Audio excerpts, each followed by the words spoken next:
Welcome back to the Xennial Rewind, the place for all your Gen X and millennial geek pop culture needs. Now, today's video is going to be really cool. We have a special guest, Dadbattery, and of course, our regular host, Leland and Moby.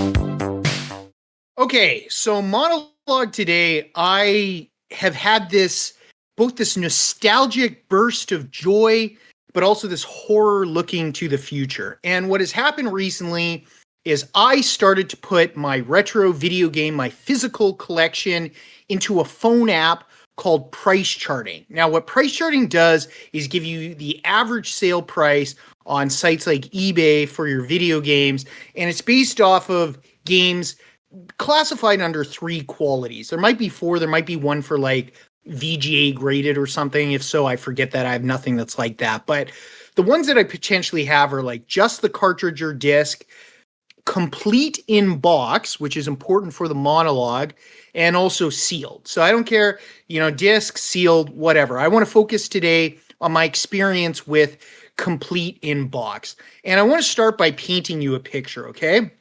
So it's Christmas 1991. Moby is 6 years old, and he doesn't yet own a video game system. And he has Christmas like he usually does with his family and his parents at my dad's parents' house.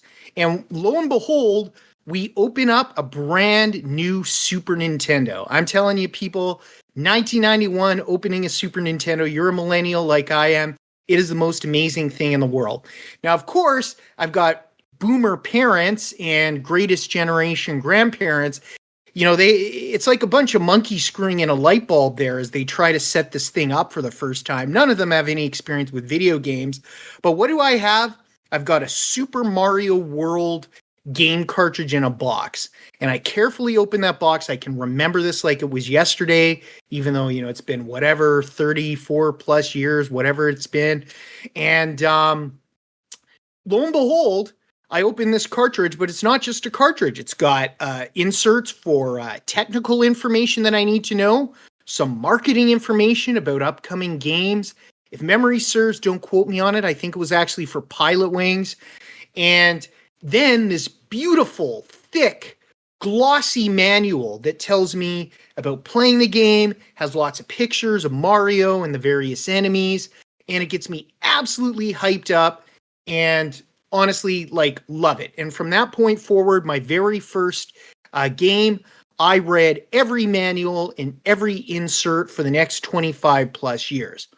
But fast forward to last week, where I am charting or adding my collection to the price charting app, and I start with my oldest games. And of course, I open every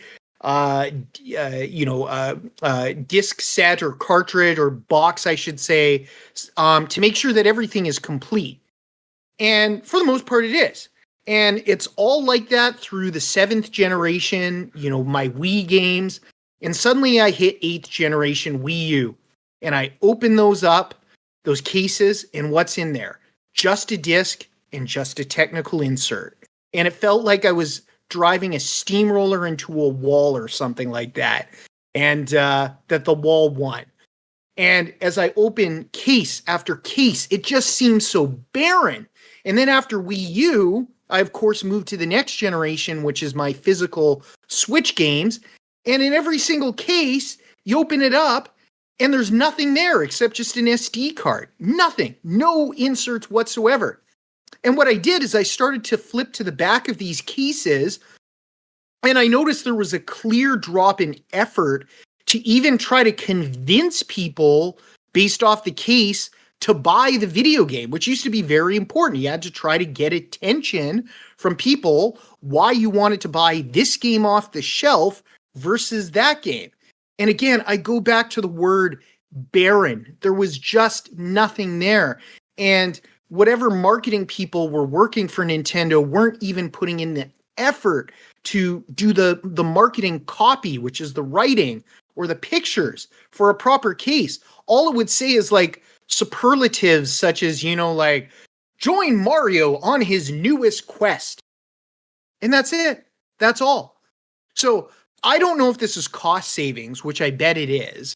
But for someone like me, a millennial who grew up collecting physical media, physical video games where you got the inserts, you got the previews, you got the beautiful manual that taught you how to play, there is just this profound sense of like a barren wasteland in video games, in physical media, which I support. And I saw this all in the space of about 2 hours, putting my collection into this thing. Guys, it was just depressing for me. I hate it. I wish that the true complete in box, by the term we think of it as, which is inserts and manuals, one day makes a return. What do you guys think? Well, honestly, man, I don't really collect games per se. I mean, I have like a drawer of games, and I have like a big CD case just full of loose CDs of games. But there are some games that I just love to collect. And a lot of those are like these Amiga big box games like this. Trying to get in the camera here. But this is all completed box. I mean, just like you were saying, so you get this big box, this big box here. And when you open it up, you just have all this cool stuff. So look at this manual, guys. It is actually Beautiful. bound. Beautiful. It is bound, Look at this. I mean, it's, I don't know how many pages, 100 and, my God, 92 pages. It has all the maps for like the battlefields and everything that you go into.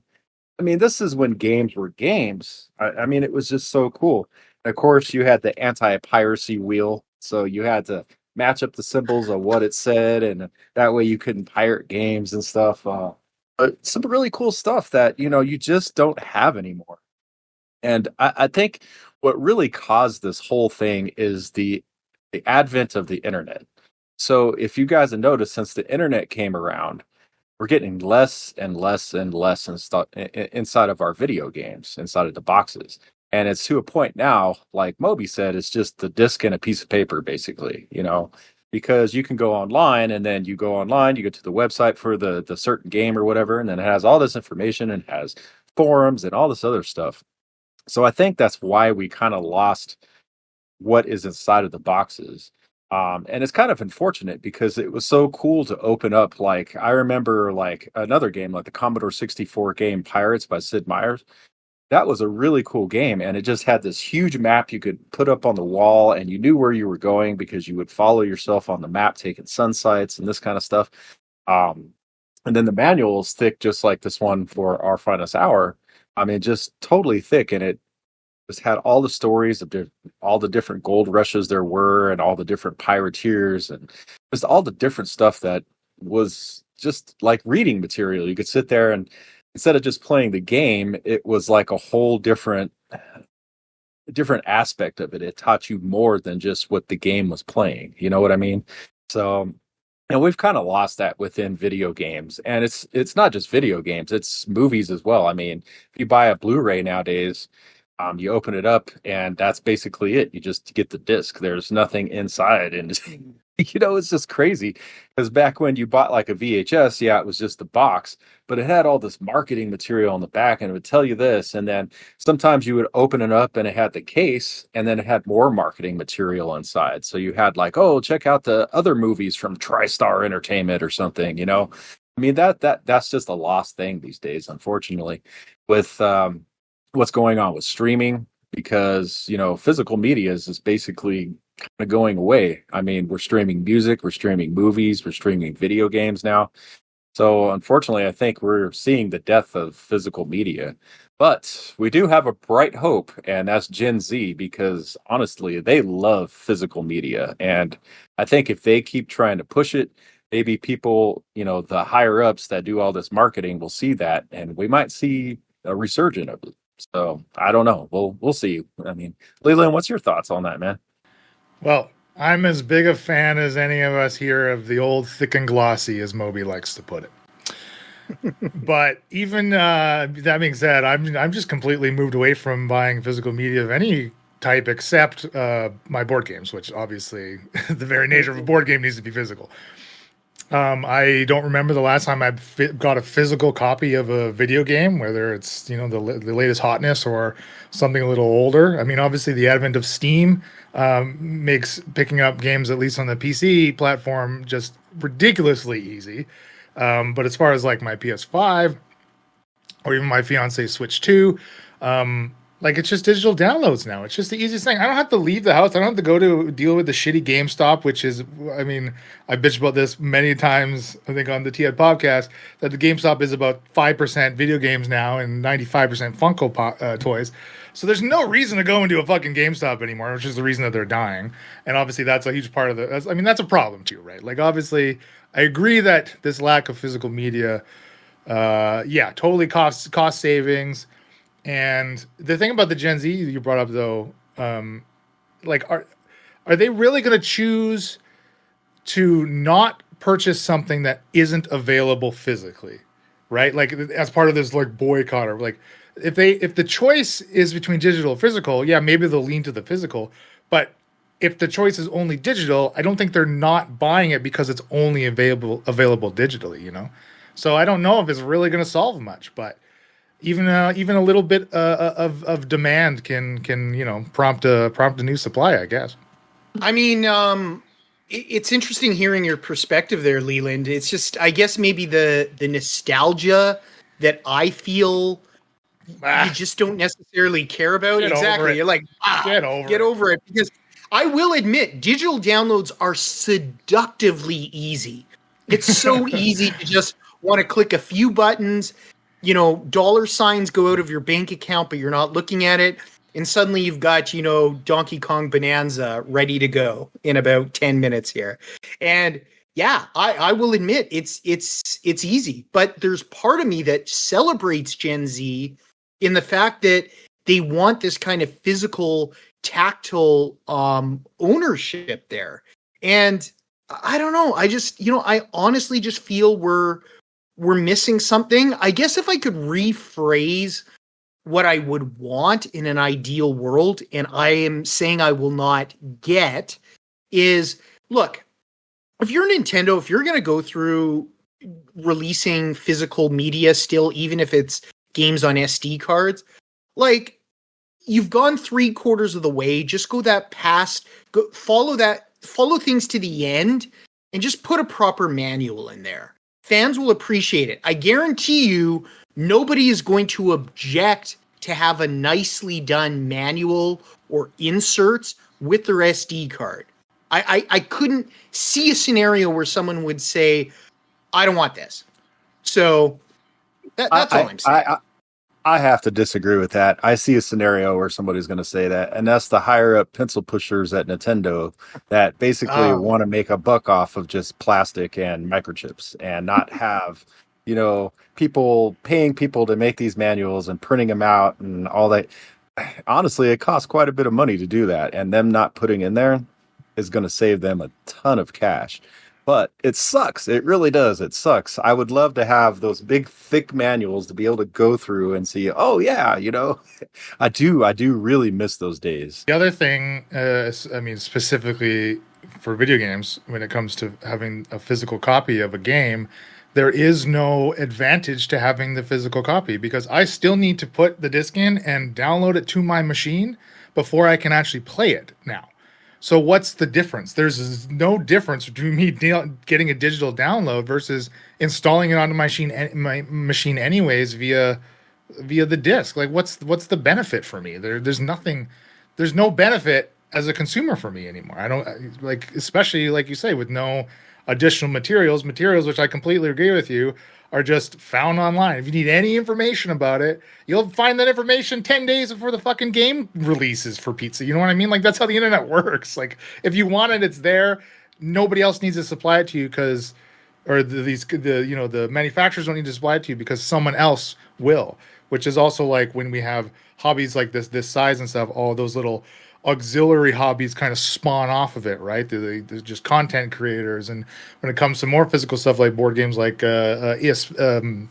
unique inserts for that specific game, and unique dice and yada yada. But that's what I like, is seeing, maybe some aspect of it kind of goes away and dies, but I like to enjoy, or try to enjoy, some of the auxiliary aspects or the secondary things that kind of pop up in their place. And maybe not necessarily to completely replace them either, but supplemental in some way, it seems like. It's just interesting seeing the various dichotomies here. I feel like I'm on the extreme side of physical media, and for companies like RGX correctly said, it does cost a lot of money to create these collateral. And I fully understand how Nintendo would not want to invest in that. I also think it depends on what country you're in. So I honestly don't even know what's available in the States anymore. I remember GameStop, and it's exactly the same. It's like very few video games anymore, and it's a lot of like merchandise. Now, here in Japan, video games is still a huge market. Like, we go to stores all the time. We go to Hard Offs and places called Geos, and they have physical copies all over the place. We buy tons of physical copies. Maybe not so many of the newer games, because I kind of wait until they go down in price. But we definitely collect video games here, and I think it's a bigger market here. You can find a lot of those, what do they call them? The little gift box where you get them with like all the extra stuff. We just bought a whole bunch of those because they just had them in the store. I bought one for Metaphor Refantasio and a couple other games. So I think it's a bigger market here. But I just took like a really short trip to Korea, and there's not really a market there. It seems like everybody's PC. Like, they have video game stores, but there's not really anything new, and I don't feel like you find it there. Like, it was really hard for me to find any video game store in Korea. Where here, they're everywhere. Now, granted, they are all in Japanese unless the game has an English option to them. So I am playing a lot of Japanese games, but I'm also getting a lot of games that maybe you guys don't get in the States. But I do think the market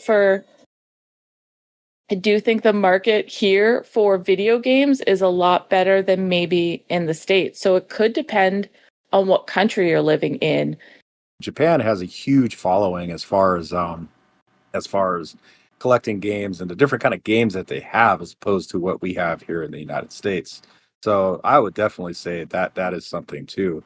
Now, like the UK, Canada, the United States, we're all kind of in that same gray area where we're not collecting. I mean, we have the retro collectors as well. Those people that have rooms and rooms and rooms and just shelves and shelves of inbox games and stuff like that. And then you have the people that actually get them graded, the sealed boxes, and they're graded, and they're like $100,000 for a copy of Super Mario Brothers. It's just freaking insane. I would never. Those kind of people, I just want to rip those packages open and just play the game. The whole intent of having the game is to play those games. Yes, I don't understand that. I don't understand getting a game and not actually opening it and playing it. Like, I've got boxes with games in them, and we play them, but I don't have anything that I'm never going to open. Kind of similar thing with board games. Like, so many people, like, that's my main collection, basically. Board game and like RPG books, is you can kind of see behind me a little bit.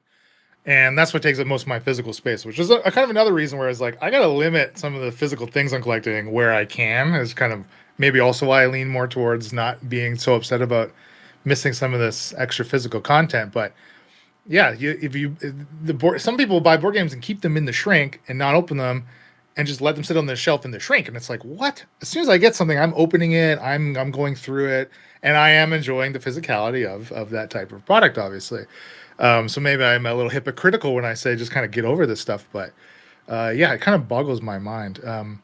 I wonder, now talking about collecting stuff though, is in another 20, 25 years, people collecting like a PS5 game or a Switch 2 game, keeping those in shrink, is there going to be as much of a market for like our current generation of games that are being put out because we get so much less, basically? It's impossible to predict these sort of secondary markets. You know, what I would say is we've certainly seen from, I would say, at the very least, 7th generation before, if not 8th generation and previous, that yes, complete in-box physical media is valued and it does appreciate in price. Will that continue through generations 9, 10 plus? Not sure. Because again, and this actually boosts Leland's point. What do you get if it's simply a plastic case with an SD card inside it?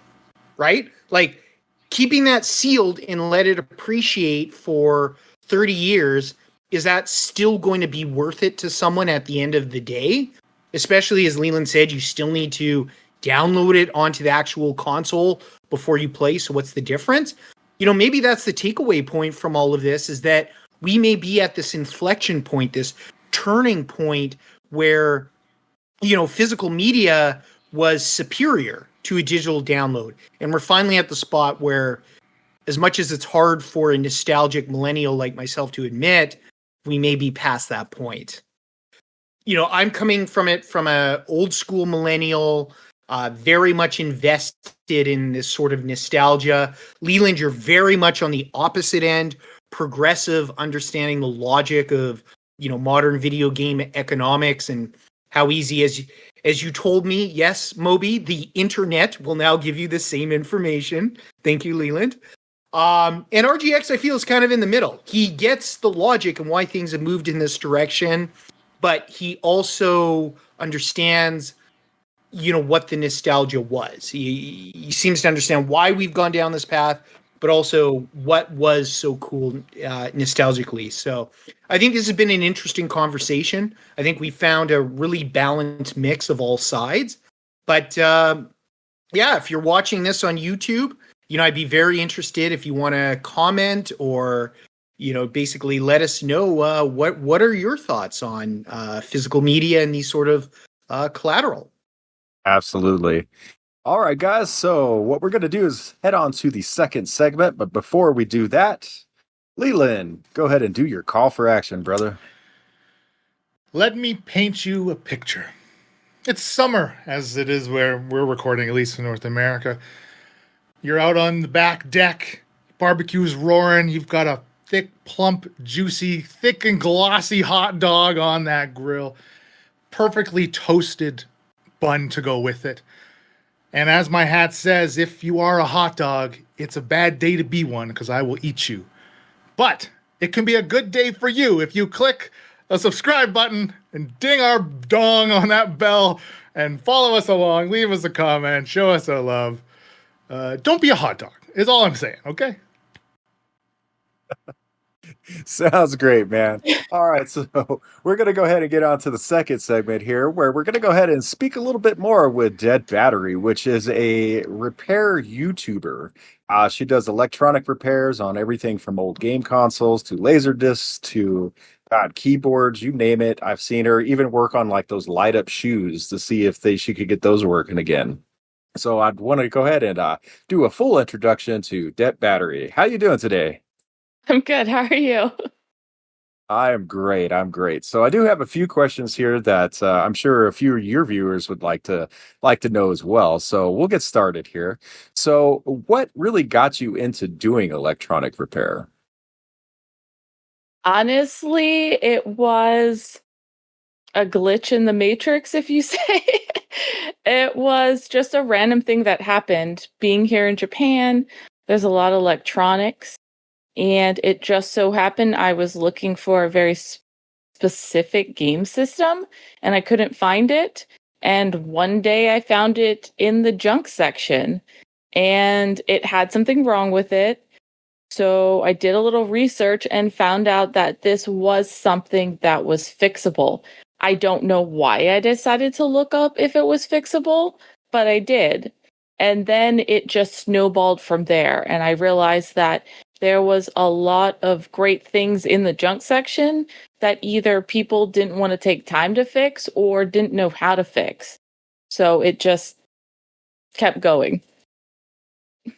Awesome, awesome, man. What system was that? Yeah, it's called a Pokemon Mini, and it was like literally this big, and the games were even smaller. And it had a burnt screen on it. So, and then the second thing was a original Game Boy. That one had a burnt screen. So I started with burnt screens and broken screens. Right on. And so that brings me to my next question, actually. It kind of flows right into the flow of the conversation here. What's your favorite thing to work on, and what was your least favorite thing to work on? Man, I think my favorite thing to work on is I love doing capacitor swaps on the Sega Game Gear. That one's fun. I like popping off the old capacitors and putting on the new ones. I think that one's a lot of fun. I don't know if I have a system I hate. Maybe the PlayStation 5, because I don't have skill enough to get there. Like, I know what's wrong with both of them and I can't fix it. So they just kind of sit there. But maybe some of the newer systems, they seem to make it more difficult for repair. Yeah, I can agree with that. A lot of the newer, anything newer is just way harder to work with because all the older stuff was, through hole, big old microchips, that kind of stuff. And nowadays, just cracking something open, because typically they don't use screws to put stuff together anymore. They're all snapped together, or you got to, try to sneak that. What do they call that little plastic thing you put in there to try to pop stuff open and try to get it open that way? Pry tool? You end up breaking it. Yeah, just like a pry tool, you know what I mean? And it's just, it's horrible to try to work on newer stuff. So that's why I like working on all this old stuff back here, because it's just so much easier. Now, going on with the conversation here, I did want to bring up too that you are in the military, and I just kind of wanted to ask, what do you do? What do you do for your MOS? So, Air Force, we have AFSCs.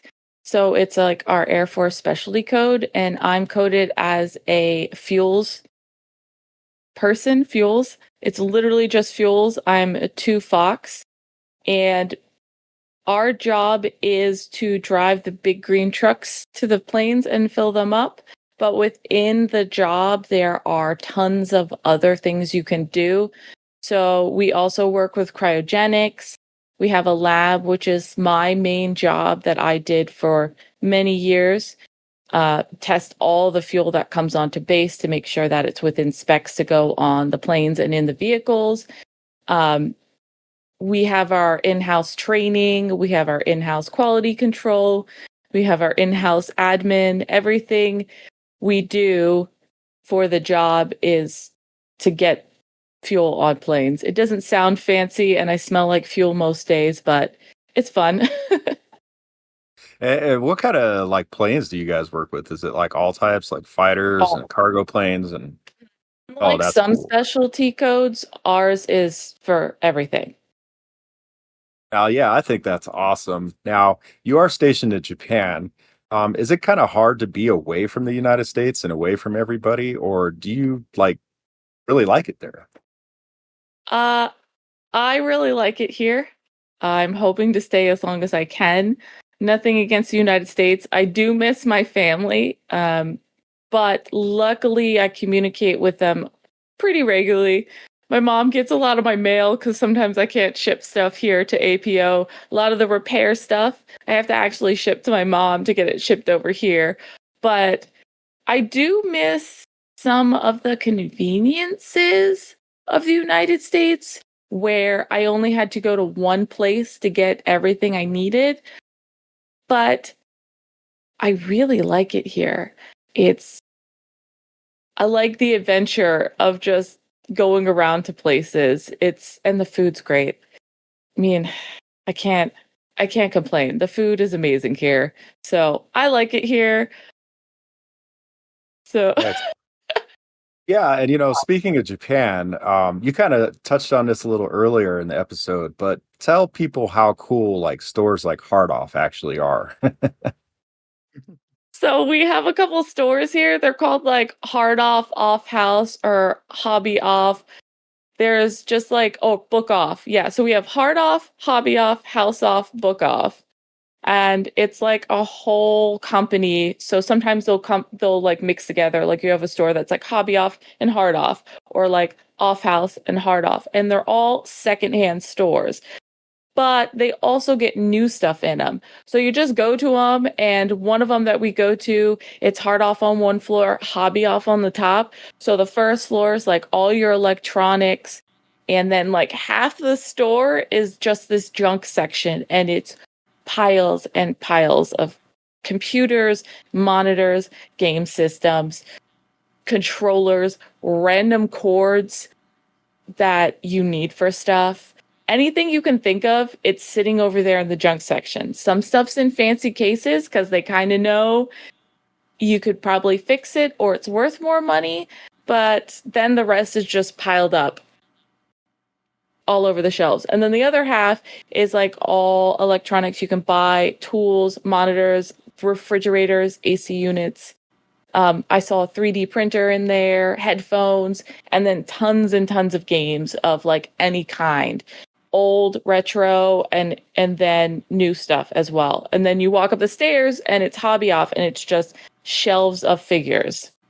Also, you can find really cool stuff. Here's a look at like a future. You can just find really cool stuff. So here's a future thing I'm going to do. But I found video disc. So Wow. I found a video disc player and old video discs.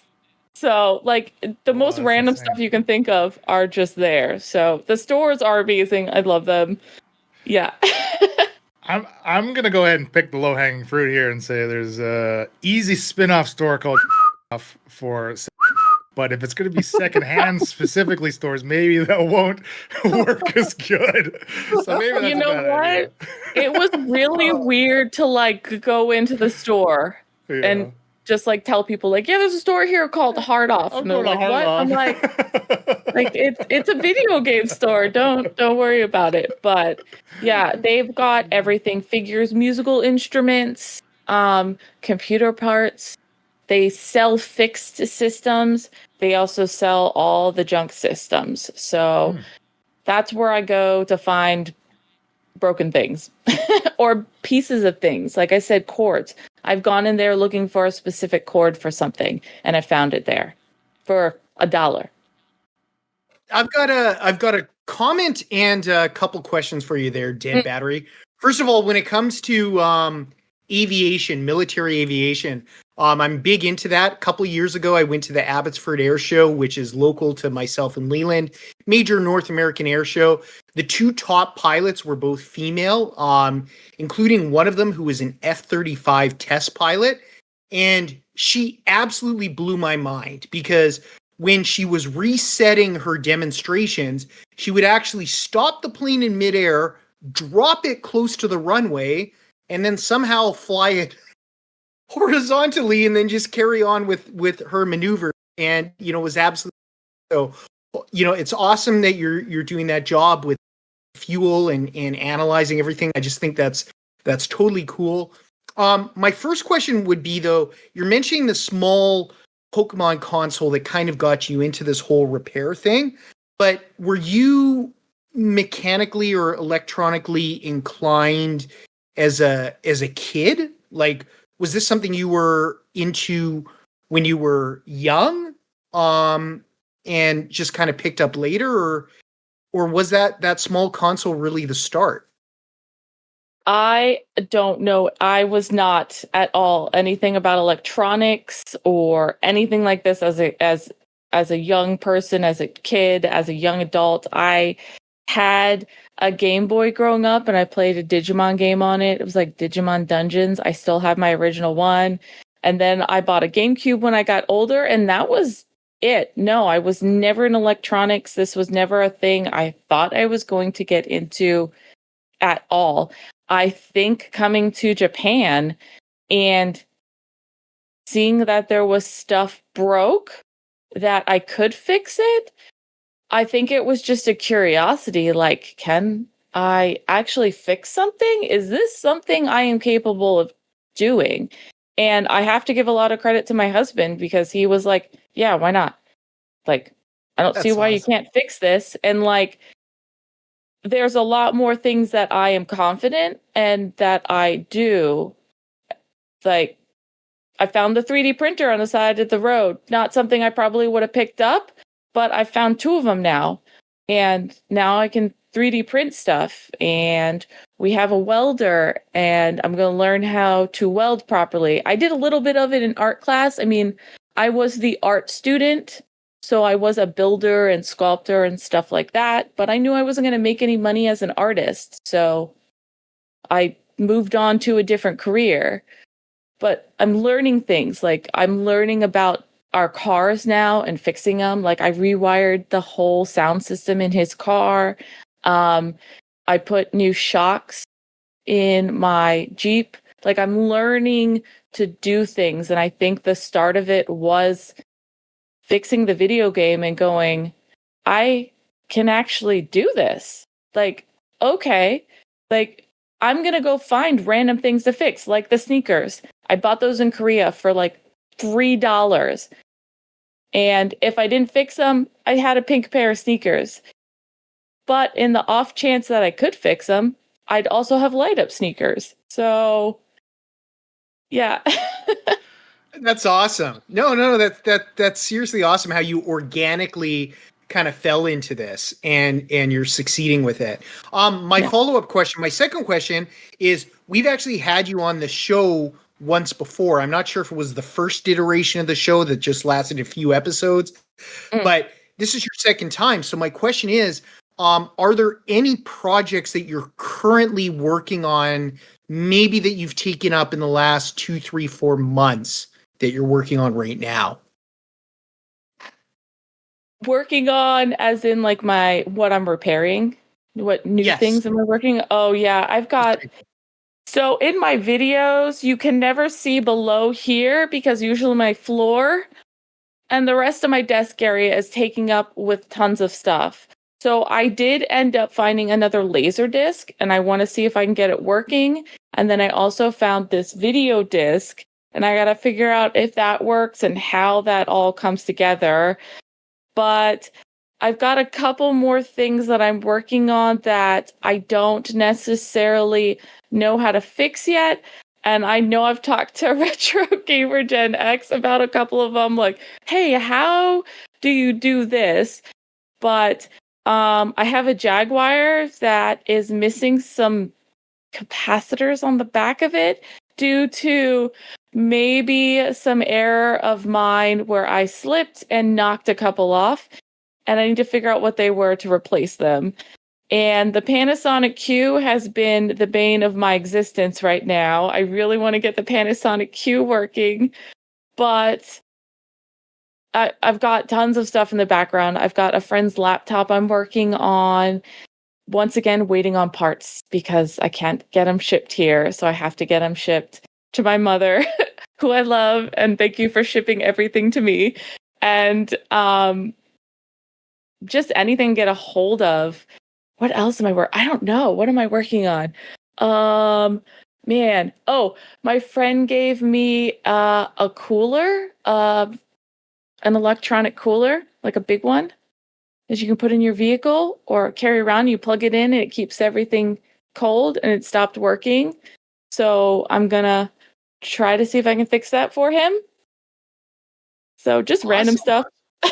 Well, that's a lot more than I thought. So sounds like you've got, 4, 5, 6, 7 projects on the go right now. So yeah, it's hard. I have to decide what to work on at one time because it can be difficult to get parts here.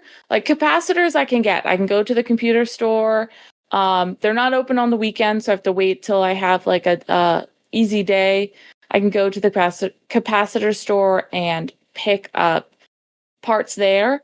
But as far as everything else, there's really not a market here for it. So I do have to buy a lot of it from the States or the UK. So I have a lot of projects going because I have to find out what's wrong with it and then order what I need to attempt to fix it. So there's always a break in finding something to fix. So I always have to have something on backup that I'm like, okay, I can work on this and fix this and do a video for it. I can attest to that too, as far as like repairing stuff and having to wait. Man, that is like the worst thing. It really is.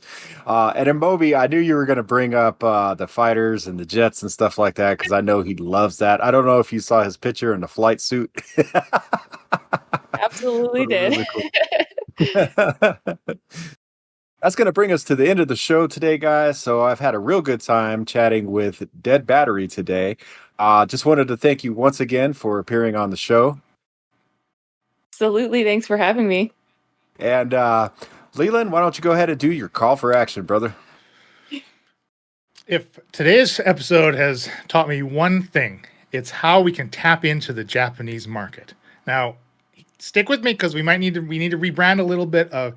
But look, if you're from Japan, even if you're not, click subscribe, hit our bell for the soon to be renamed show Talk Off. Thank you very much. Too funny. All right. And once again, I just wanted to thank Leland and my man Moby for being here from the T-Hud Popcast. And once again, I'm Retrogamer Gen X. Don't forget to check me out on YouTube, my Retrogamer Gen X channel. Don't forget to check out Dadbattery as well and the T-Hud Popcast. I'll have all the links down below. All right, we're going to go ahead and have Soundwave send us off once again. You guys have a wonderful night. Peace out. Thanks, RGX, and thanks to all the viewers of the show. If you like what you've seen, don't forget to hit the like, subscribe, and the notification bell to get notifications when we drop our next show. Also check out Moby and Leland on the T-Hud Popcast and RGX on the Retrogamer Gen X Retro Gaming and Computing YouTube channel. Follow the links below. Now to send you off with a little synthwave jam from Nebulous. Link to his music below as well. Have a great one, and we'll see you next time.